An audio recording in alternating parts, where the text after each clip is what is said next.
Hey, everybody. Welcome back to another episode of Straight Talking Leadership with me, Chris Pinkowski.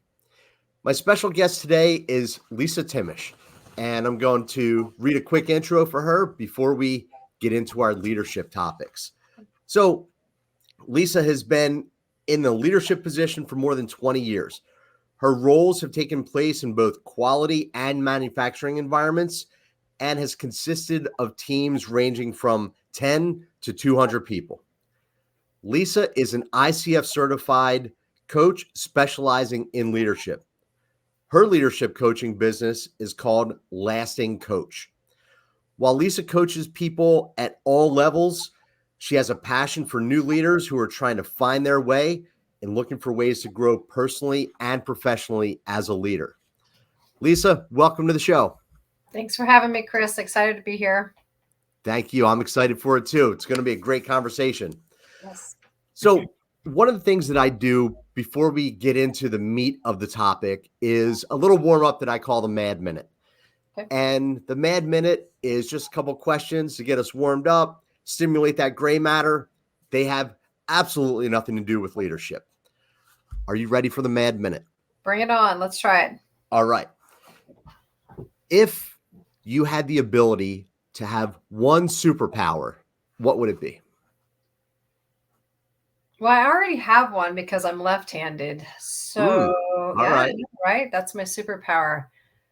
I don't know if this is an actual superpower that exists, but if I did have one, I would like to bring peace to people. Okay. Yeah, like throw a little wave out there that makes them feel peace. Okay. I like that. Yeah. If that doesn't exist, we need a superpower that does that. Yes, we do. Yeah. It needs to be more than a superpower. It just needs to be something that everybody has the ability to do. Yes. Yeah. Get those good vibes out there. Mm-hmm. Chill people out. Yes. I'm on board for that one for sure. Question number 2. You have access to a time machine for 24 hours. Do you travel to some point in the future, or do you travel back in history? Where are you going to spend 24 hours? I would go back. The future scares me a little bit, so I don't really want to go. I'm like, it'll come when it comes. I'm kind of scared of it. So I would go back. I have always thought that I was actually supposed to be born when the Native Americans roamed the land freely. Like, I feel like that's when I was actually supposed to be around, moving and doing all the hard work and all the hard labor, but just having that tribe of people as, a community. So I'd go back and give that a try, and then I could either prove myself right or wrong. Yeah. Yeah. I think that would be a fun time. I love being in the outdoors. I love camping. So I think just being back in out in nature before everything else existed, horseback, sleeping in a teepee, I think that would be a lot of fun. A simple life, right? Yes. Not an easy life, no. But simple. It's all about what are the actual needs that we have to have, no wants at that point in time. That's right. Yeah. Yeah. It was all about survival. Yes. Yeah. Awesome. I always say that I would like to go back to 1776 and being from Philadelphia, just transporting from present day to revolutionary times in my hometown, watching the founding fathers come up with what they're doing, maybe get a beer with Ben Franklin. That would be pretty cool. That would be pretty cool.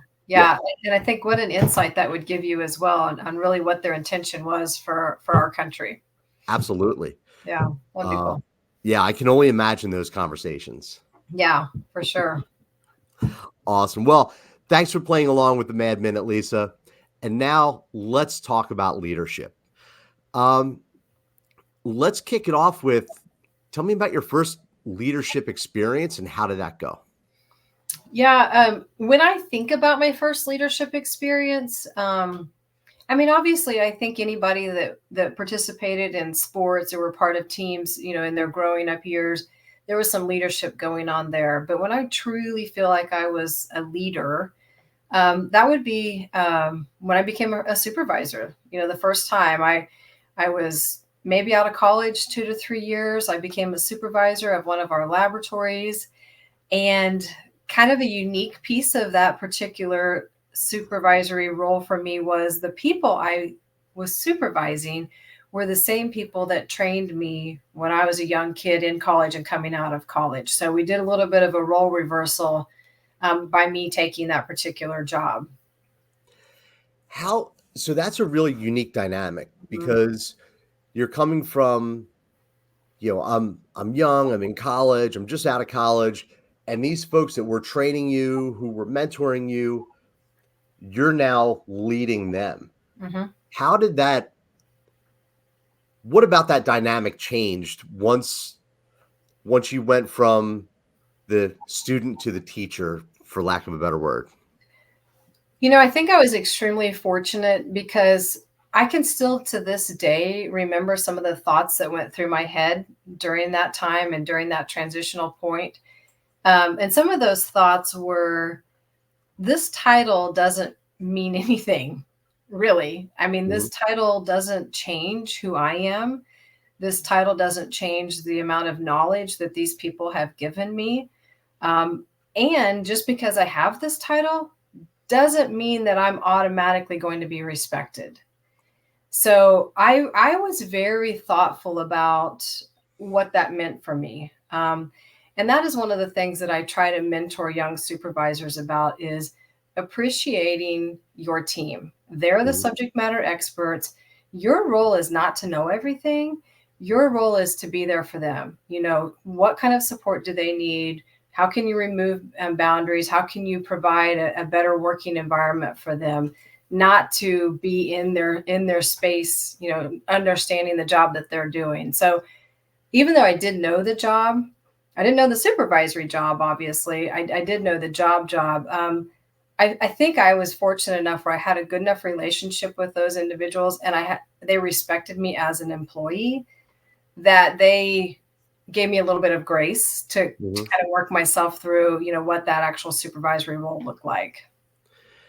So a word that you mentioned there is relationship, Mhm. and I always talk about the importance of relationships in leading people. When you have great relationships with people, you're able to have candid conversations. You're able to ask them to do things, and they're willing to do it because of that relationship. A lot of times, people will do things without you even asking because of that relationship. Yeah. How did how did that relationship change? I just want to stick on this topic for another few minutes, but Mhm. you went from being supervised to supervising. Was there any change in that relationship with those people? Yeah, I mean, there absolutely had to be some change in that relationship. Again, I was really trying to find my way and understand what some of that leadership looked like. Mhm. So some of that change, unfortunately, was, yeah, me now having to ask them to do stuff versus them asking me to do things as it was prior to that. Me being able to show them that, like, I'm hearing you. I hear what you're saying and I hear your concerns and I'm going to elevate them. Whereas before I would have been a participant in some of that. So that relationship and those dynamics absolutely have to change. But to your point, you cannot lead people successfully without a level of relationship with them. And Right. that has to be individually to some extent. It it does. I've had experiences where I didn't have good relationships with the people that I was leading. There was, for one reason or another, clash of personalities, um, lack of respect, probably mutually from both directions.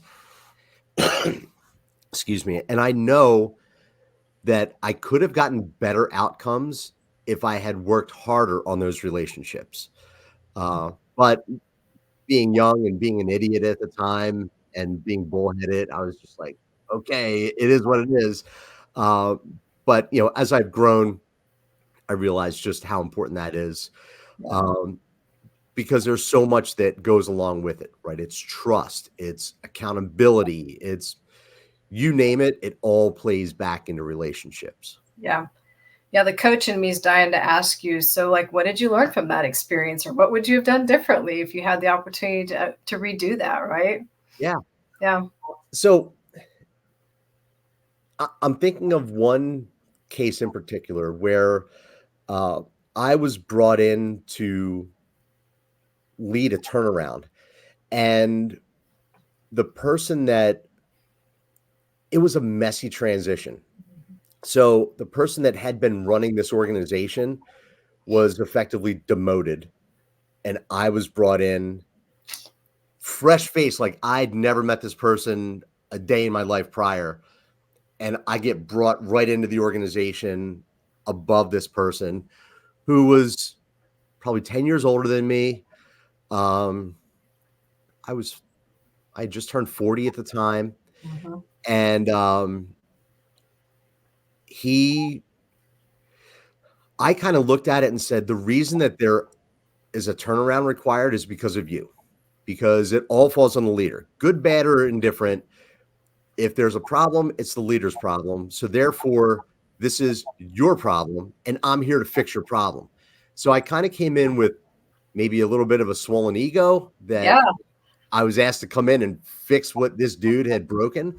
Um, but then he would consistently try to undermine me. Mhm. And this is how we've done it. My response was always, if it worked the way that you were doing it before, I wouldn't be here. And I think that I would have taken a more um, patient approach and wanted to dive in more about, okay, well, let's talk about how you did it. Were there things that maybe we could try again, but just in a different way? I think that number one, coming in with a little more humility and grace, Mm. understanding that that person is still there and they had been, running this organization for 6 years prior to me coming in and tanked it for 3 out of those 6 years.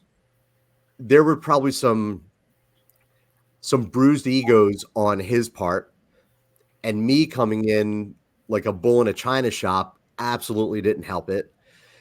So I think I would have had more patience, come in with a little more humility, and I would have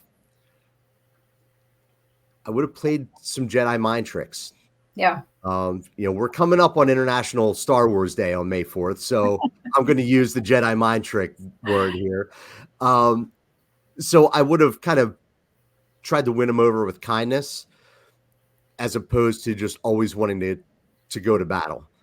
Yeah. So that's what I learned, and I did carry it over after the fact because I'm a reflective person. I've become more like immediate reflection, as I've gotten older.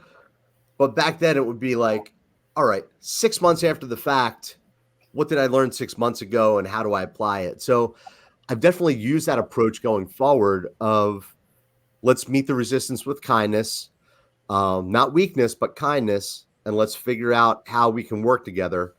Um, so that's probably what I learned. Yeah. And I think that's a really good example, maybe not specifically that every supervisor coming into a new role will face, but I think the other learning that I heard from that you didn't actually say out loud was utilizing that person's experience. So they've Mhm. been in that role for 6 years. They've been successful for some of it and not successful for the other, but they still know something that you can benefit from. Yes. So recognizing that everybody on your team is an asset to you. And as a leader, it's your way to figure out what that asset is and try to draw those strengths out from each individual, which is where the relationship piece comes in, right? Right. So draw their strengths out and utilize those strengths, because all that does is elevates them as an employee, makes them look better and stronger as an employee. And it's a win-win for your team too. Yes. It's something that I really try to emphasize when I'm working with new and emerging leaders is hey, just because you understand the hottest technology or you think that automation is the best thing since sliced bread, there are still fundamental things that the people that you're leading, in many cases, have been there longer than you. Take advantage of their institutional knowledge, like that. And I use that, like, build relationships around the fact that you don't know it all. They know more than you. Mm-hmm. Be humble and, seek their guidance. Yeah, and you guys are a team. Right. At the Yes, end of you the may day. have different roles on that team, but you are a team. Your success as a leader is 100% tied to that team of people doing that work. Yes. And so your ability to utilize them in the best way that you can to build those relationships, to encourage them, to develop them, is going to then have an impact on who they show up as, which is a reciprocal impact for you as that performer yourself, right? Yes. Yeah. Yeah, the team aspect, I think a lot of new leaders get hung up on the promotion that they get and they overlook the team side of it, because they're like, I just accomplished this and now I've got all this weight on my shoulders to perform, and they're too busy looking inward on how do I perform, as opposed to, I've got a group of people that I could call upon who collectively can really get this done, because it is a team sport. Right. And yeah, you can't go And at it alone. and you can often pick those leaders out because they'll use terms such as, oh, well, they work for me versus maybe we work together. Yes. Yeah. That it's interesting you bring that up, because I have used that term, we work together, Mm-hmm. for as long as I can remember. Me too. It, especially in turnaround situations. I spent 13 years in those situations, and I knew that they were always sensitive, right? People that are working at a company that's in trouble and they see a new person come in, they're always thinking, is my head on the chopping block? What changes are they going to make? So I've always been very purposeful to introduce people as we work together, not, Lisa works for me. Right. No, Lisa Yep. and I work together. Yeah. Me too. And Yeah. it's really it's a change. Like, it's a psychological change for people. And I really encourage that across the board. Like, you work together. Yeah, and I think what that also says to that person is, I respect you for who you are on this team. Yes. Regardless of our titles, we're still all in this together. Right. Yeah. And that's what everybody wants. Like, I want to be respected for how I contribute. I want to be respected for what I bring. Maybe my strengths are a little different than yours. And I just want to be appreciated and valued for those. And by using small terms such as we work together, that is showing a different level of respect than, he works for me. Yeah. A lot different. A lot different. And, another small kind of term that I picked up on and used for probably, I don't know, 10 of those 13 years doing turnarounds is, and it's because someone pulled me aside and had the courage to bring this up, but it used to be like second nature for me to say, okay, guys, like, all right, guys, what are we doing here in a room of men and women? And a female coworker pulled me aside and said, in this room of 8 people, 5 of us are women. And I don't know how any of the other women feel, but I don't like being called one of the guys. And that stuck with me forever. And I will now refer to a group that I'm in as, hey, everyone. Like, all right, everybody, what are we doing here? But even that, and I implemented that right away once she said that to me. And she mentioned probably 6 months later that, thank you for listening. And, you changed behavior based on one single conversation, but it had an impact on me. Yeah. So from a leadership standpoint, you've got to be willing to listen to your people too. I bet it had an impact on you in different ways than just changing that wording. I bet in general you became a lot more aware of some of the words that you said and how you could be maybe putting buckets around people or something like that. Yeah. And I love that as well, because that one small conversation, which probably took you guys 2 minutes, and your immediate reaction to that, I guarantee you she had a higher level of respect for you coming out of that, that you would have never gained that quickly any other way. Right. No matter how you continued to show up, it would have taken longer than those 2 minutes to get that respect. You're right. And I want to talk about small gestures for a second, because I think that small gestures over time win people over way bigger than a big shift in something. Yes. And I would Yes. love to get your perspective on that. Yeah, I see a lot of statements and memes and different things out there about, people don't want pizza parties anymore. People don't want the big to do, certificates. They truly want that one-on-one thank you. Hmm. I personally, as a leader, this is an area that I am not the greatest at, and it is something I'm continually working on. But I think the key of it is, number one, recognizing everybody does feel value a little differently. So one of the things that I have done with my direct reports is just pure ask that question. Like, how do you feel rewarded? Because I don't want to like continually strike out when I'm trying to reward them if it's not it's a little bit like a love language, right? Yeah. Yeah. So I'll ask, like, how do you feel rewarded? And 9 times out of 10, what I really got back from my direct reports was, I just want you to acknowledge what I'm doing and say thank you. I don't need all this extra stuff, but it's some of that one on one of, I see you, I see what you're doing, I appreciate it. Thank you.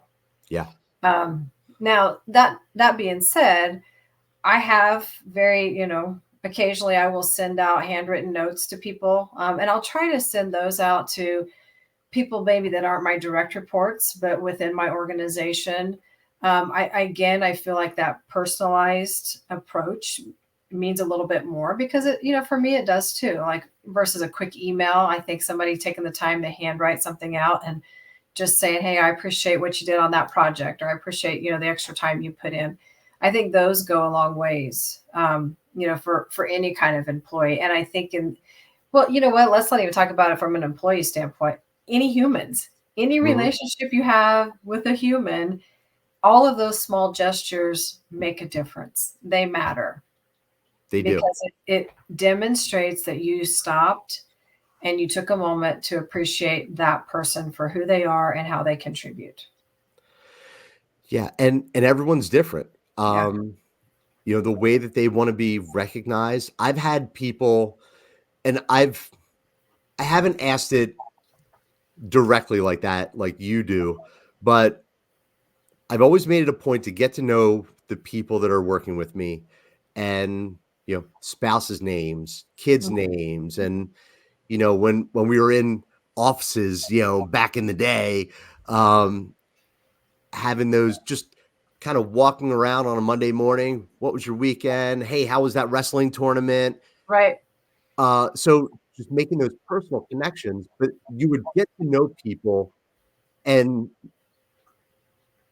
I'd say I was probably accurate 90% of the time. Like, I know that this person likes to be recognized in this way. This person, you know, doesn't want recognition. There are some people out there that are just like, you know what?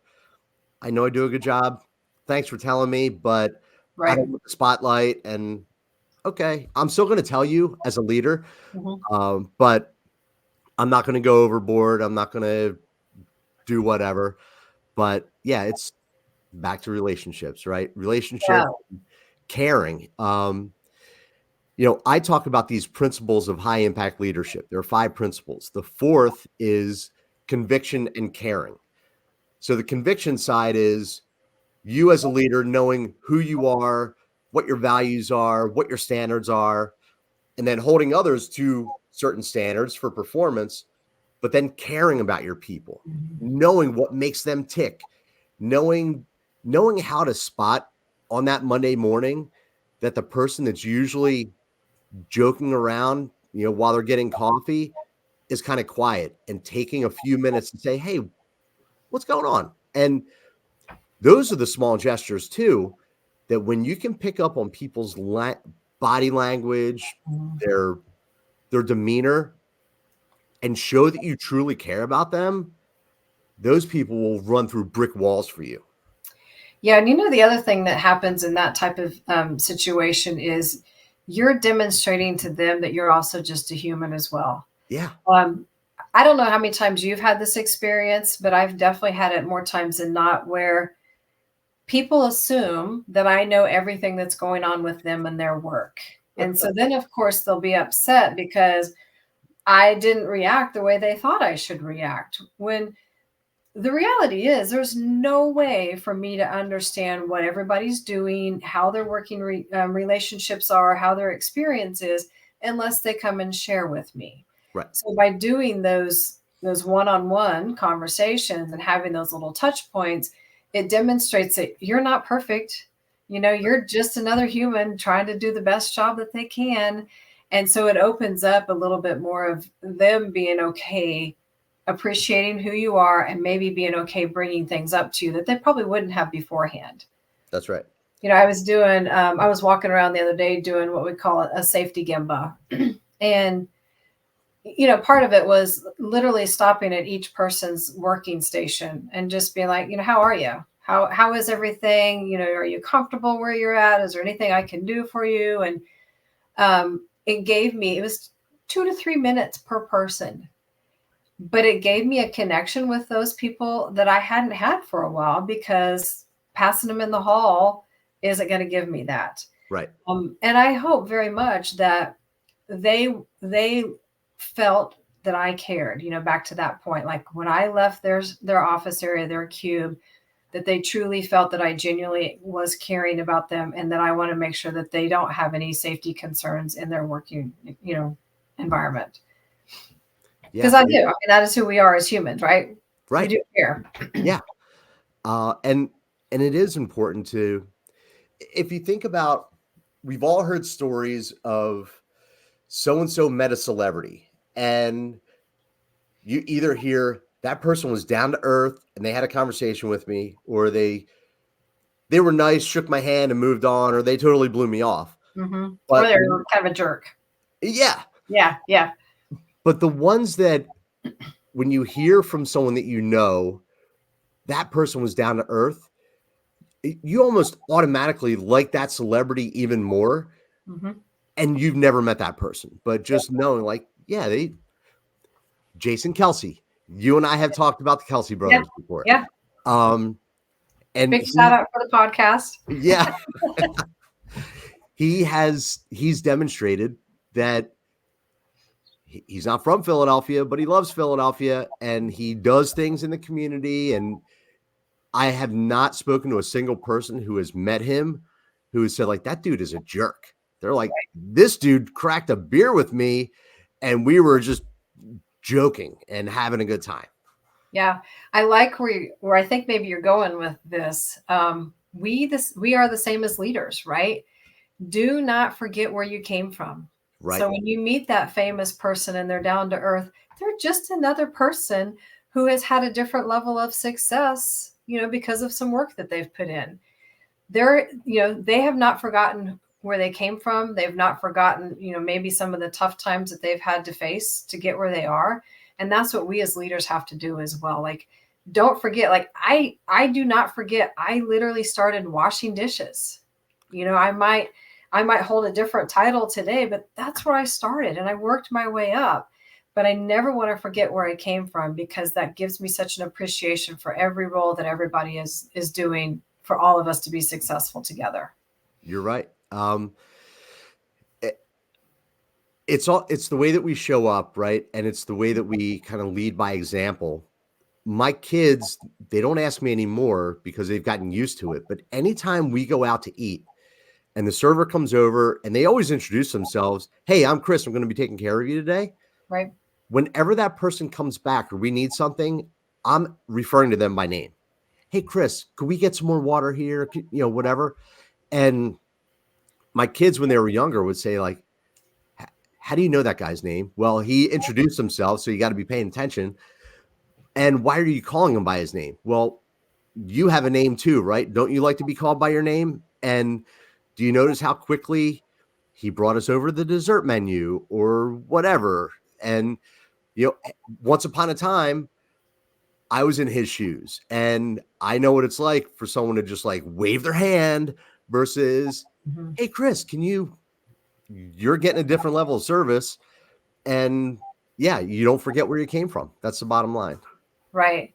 Well, and I think again, continuing to roll this back around as a leader, understanding that the relationship you're building with those people that report to you, the value that it can bring to both of you, right? I mean, when you start having those quick, hey, how was your weekend? How are things going with your kids? When you start having some of those quick dialogues with your people and you consistently do it, as you continue to show up the same way, that builds trust, that builds respect, that builds loyalty as Mhm. well.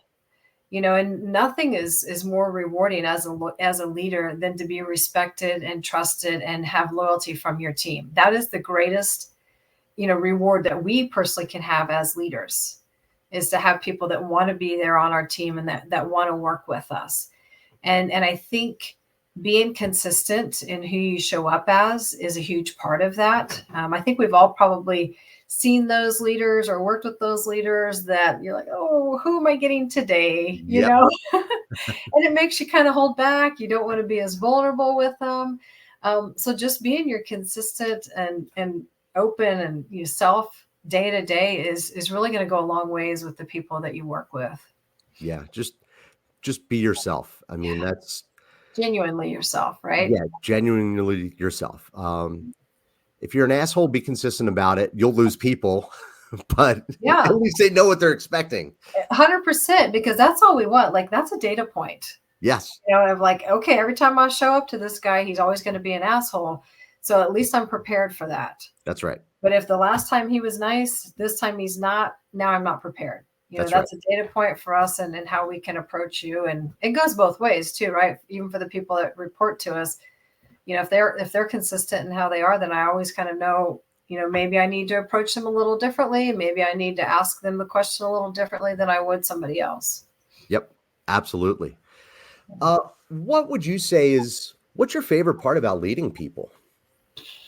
Um, that is a good question. So I've thought a lot about the many, many jobs I've had, through my career. And, it's always about making a difference for the people. And whatever that looks Mhm. like, right? And that's a little bit why my passion on the coaching side is those newer supervisors, because that's a scary job. I actually think a supervisory role is one of the hardest roles. But I feel like leading people, I guess what I personally get out of it and why I enjoy it is it allows me to utilize some of my strengths, which is kind of getting people together. Let's come together. Let's find a common goal that we're going to work on, and let's knock it out as one whole. Right? I Mhm. mean, I'm very much about team playing. Like, I don't. If you need me to go sweep the floor to make this successful, I will 100% go sweep the floor and have no issue with that. And so I enjoy bringing people together, and I also enjoy developing others. So when I have those growth conversations with my people, my goal is not to keep you on my team for your career. That means Yep. I failed. You know, my goal is to continue to help you grow and be challenged so that you can potentially move to another role and continue to make a difference. Because I don't want you to get stagnant. I don't want you to hate coming into work every day. That means I have failed as a leader. So it's really it's the people, Yeah. I mean, it's those relationships, and it's making a difference, and being able to reflect back, and if they see me 10 years down the road, have no problem coming up to me and saying hi, how are you, and reconnecting. Yep. Yeah, it's the people. That's really what it comes down to. The impact that we make on people. I just saw on LinkedIn, uh, there was there was someone that I hired at the last company I turned around, and he just celebrated his 8th anniversary there. And I've been out of there for 6 years.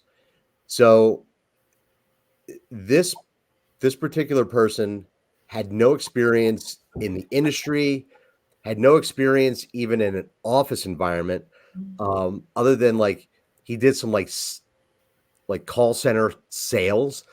And but I remember his interview, and it was like, you know what, this kid's got what it takes, and I want to give him the opportunity.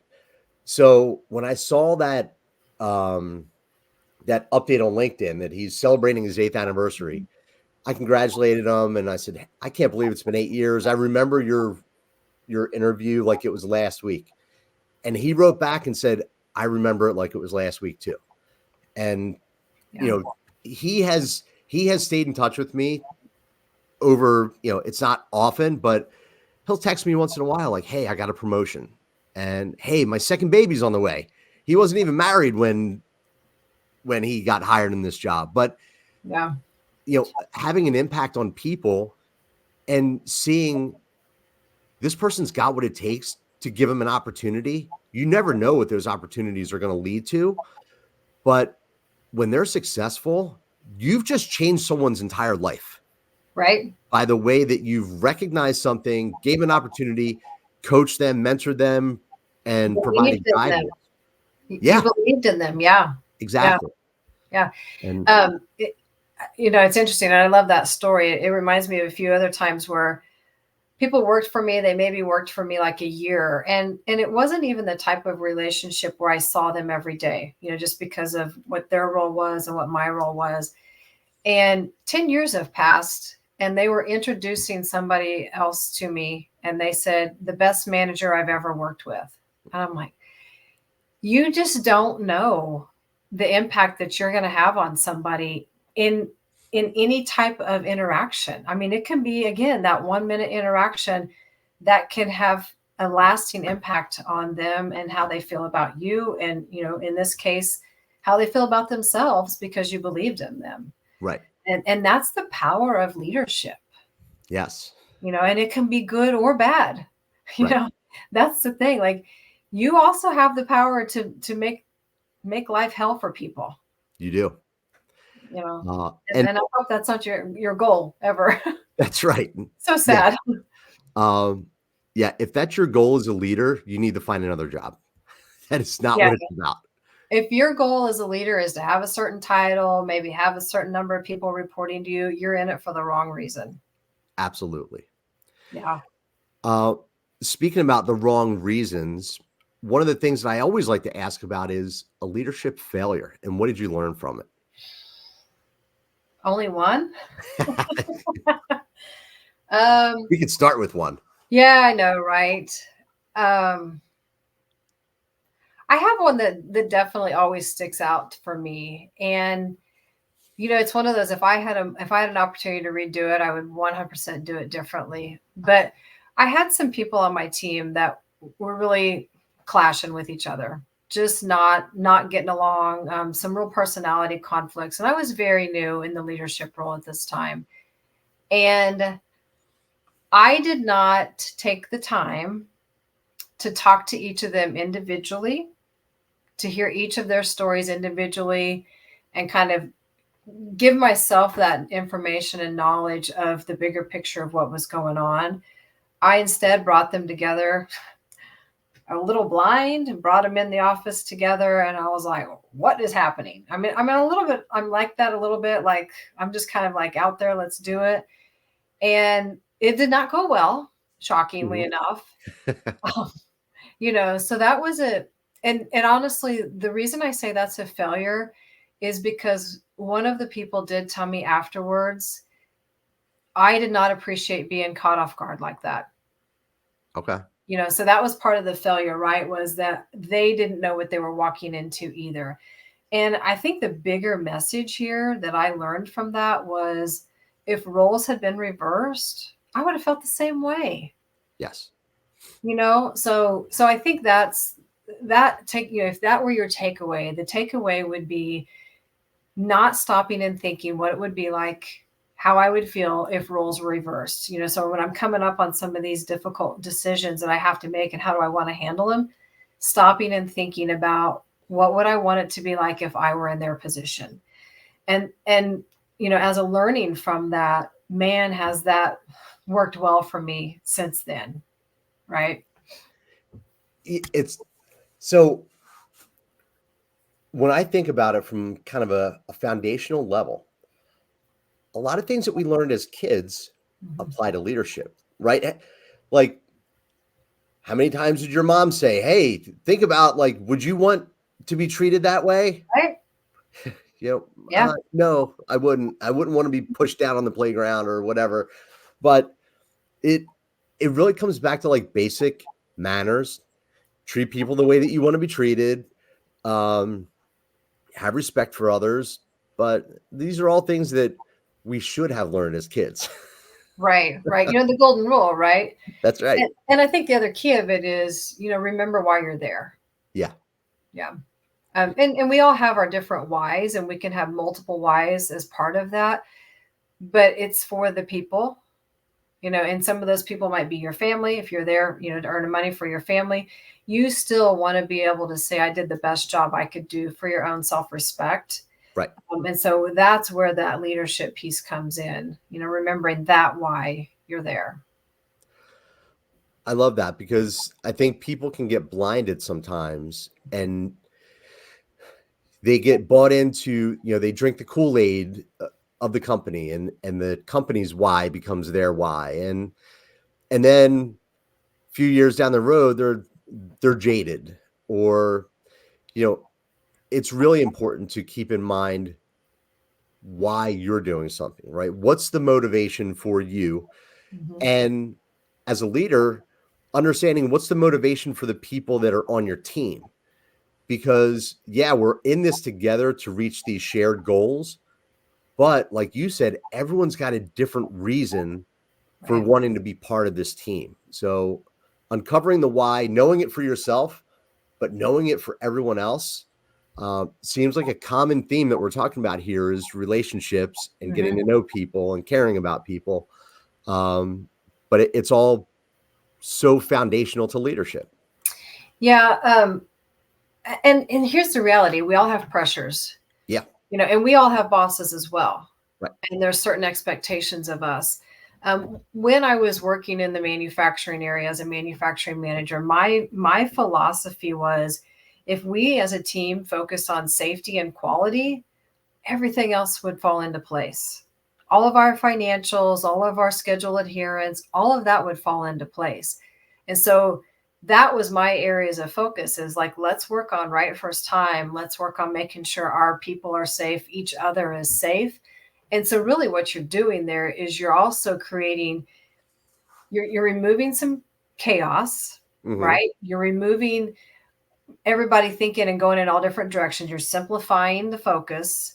You're bringing us all together, and you're creating a more enjoyable place to work too. Yes. Because now I only have to work on two things or focus on two things versus maybe 10. And when you've got too many things that you're working towards as a team, you're never working towards the same one. No. So, I always tell people when you focus on everything, you focus on nothing.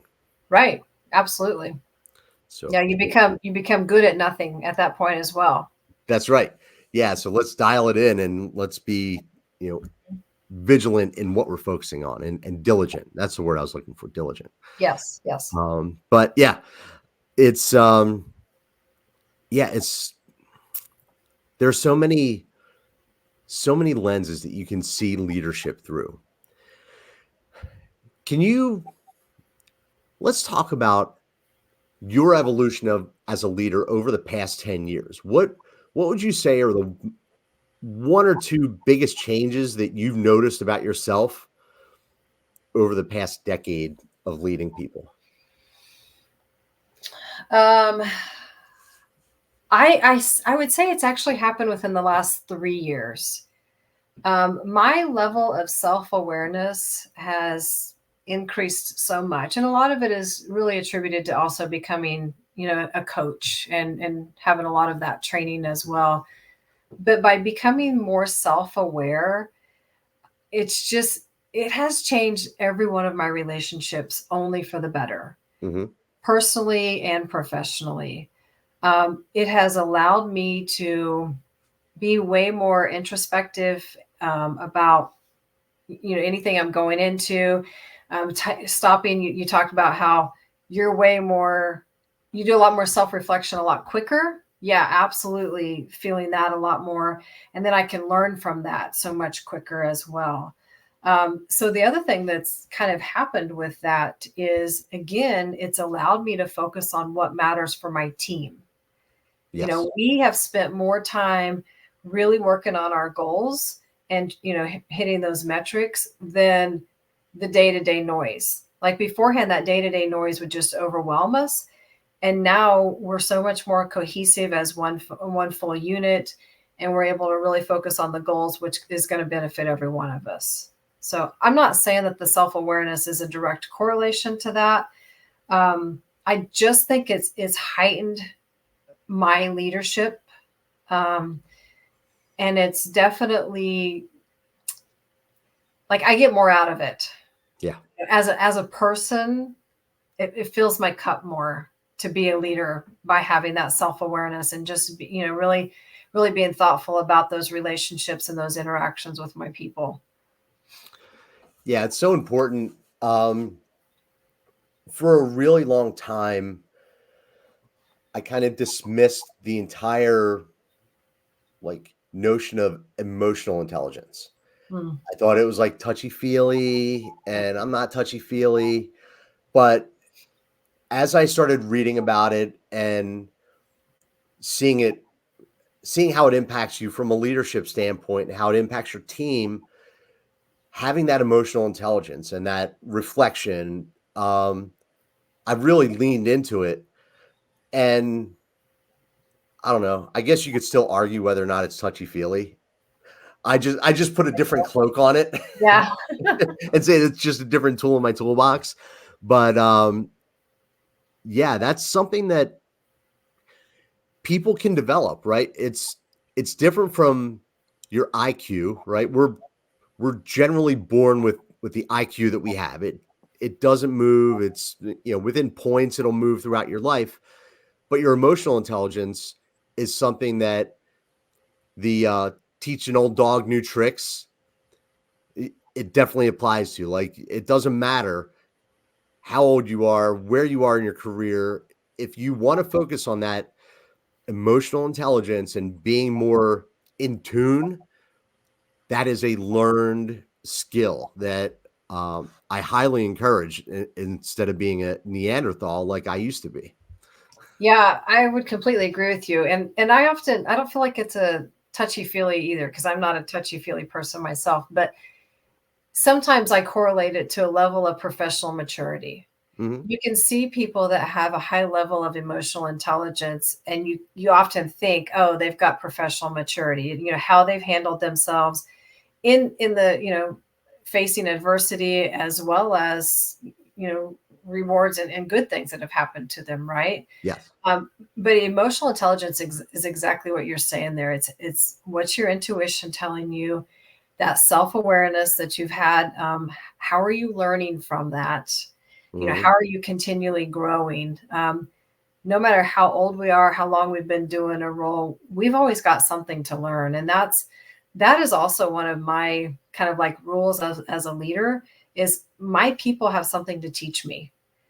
And I've been in the same industry for 30 years, but I tell myself every day, if I'm not learning something new every day, that's on me. Yeah. I wasn't looking hard enough. And so that means that I've those relationships and just having those interactions, I have the ability to learn.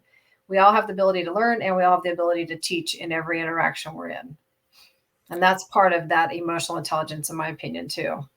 And that's a great point because when I look at high performing leaders, they are looking for something to learn Mhm. all the time. Mhm.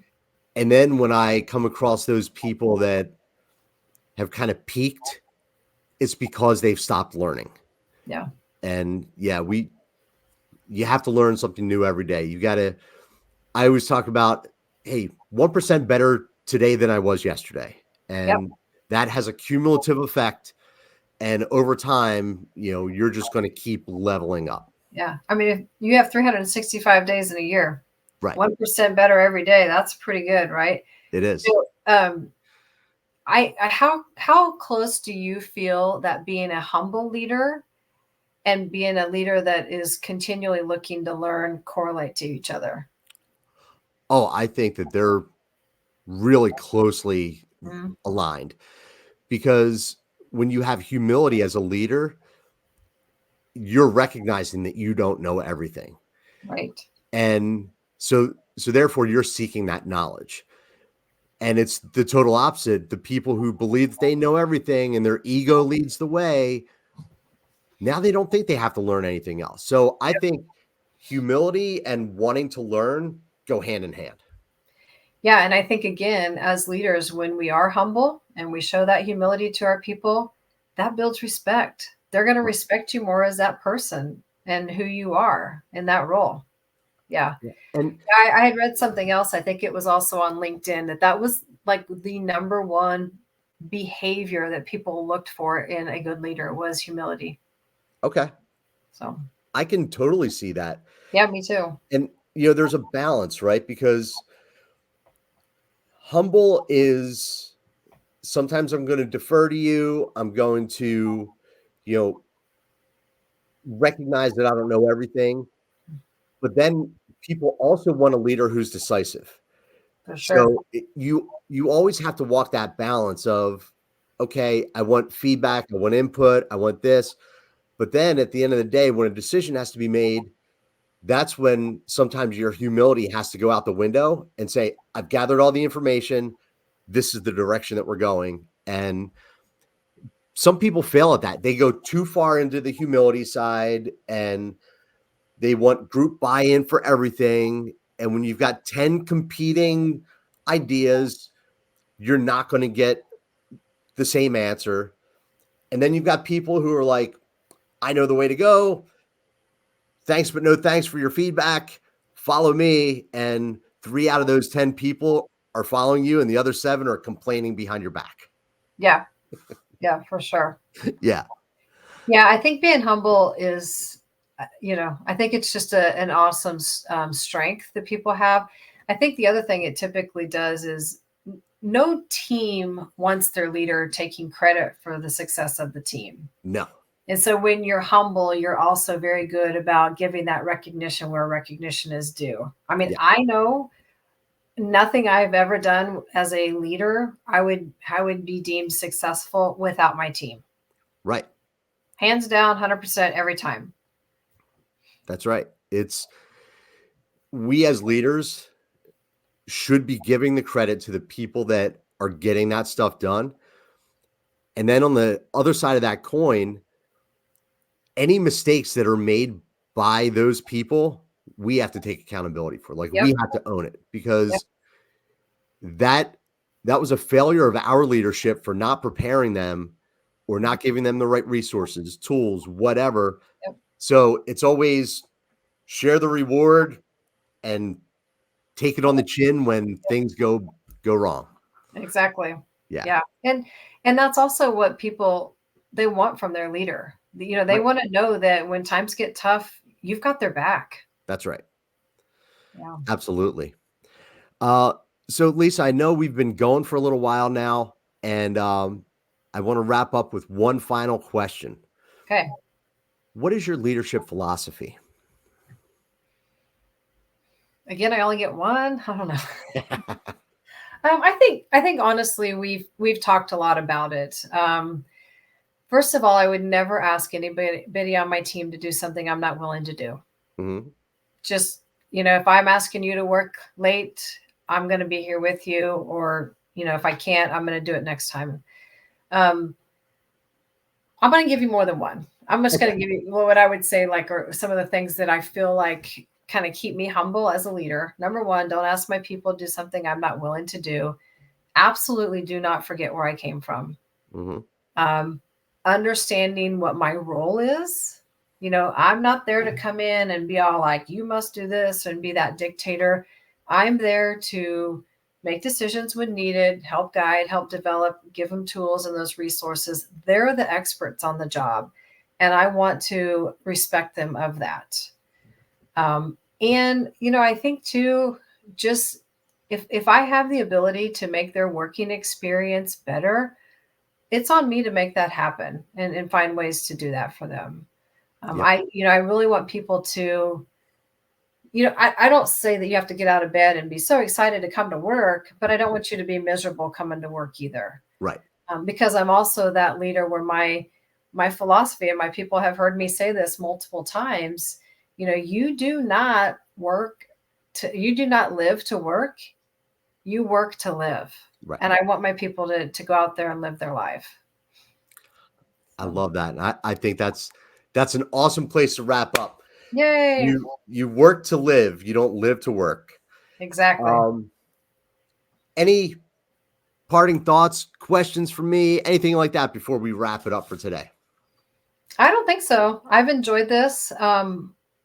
I guess I would say if you are a new leader out there, there's a lot of good information in this. Take it in, find somebody that you respect as a leader. Ask yourself, what are some of those behaviors or values or attributes that particular person has, and how can you potentially emulate some of that? But also be yourself, Yes. and know that you're not perfect, but be willing to learn and be vulnerable about it. Leadership can be so rewarding if you allow it to be. I couldn't agree more. Yeah. Lisa Thimmesch, thank you so much for being on the show. I know that the people that watch and listen are going to get some nuggets of information that they can put to work right away. And if you are one of those people that got something out of the show, please like it, please subscribe, please share it with other people so that you're helping to spread the word. And until next time, everybody, lead on.